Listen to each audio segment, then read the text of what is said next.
দুই দিনের ব্যবধানে দেশের বাজারে স্বর্ণের দাম আরেক দফা কমেছে। নতুন দাম অনুযায়ী 22 ক্যারেটের 1 ভরি স্বর্ণের দাম হবে প্রায় 2,24,000 টাকা।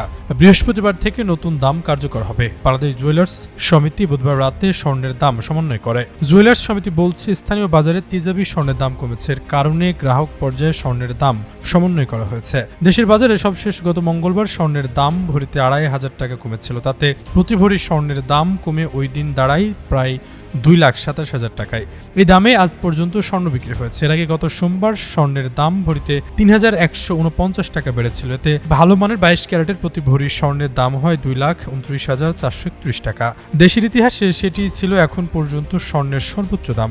জুয়েলার্স সমিতির ঘোষণা করা নতুন দাম অনুযায়ী আগামীকাল বৃহস্পতিবার থেকে 22 ক্যারেটের স্বর্ণ 2,24,182 টাকা বিক্রি হবে। এছাড়াও 21 ক্যারেটের স্বর্ণ 2,14,034 টাকা, 18 ক্যারেট 1,83,416 টাকা, সনাতন পদ্ধতির স্বর্ণ 1,52,857 টাকা বিক্রি হবে।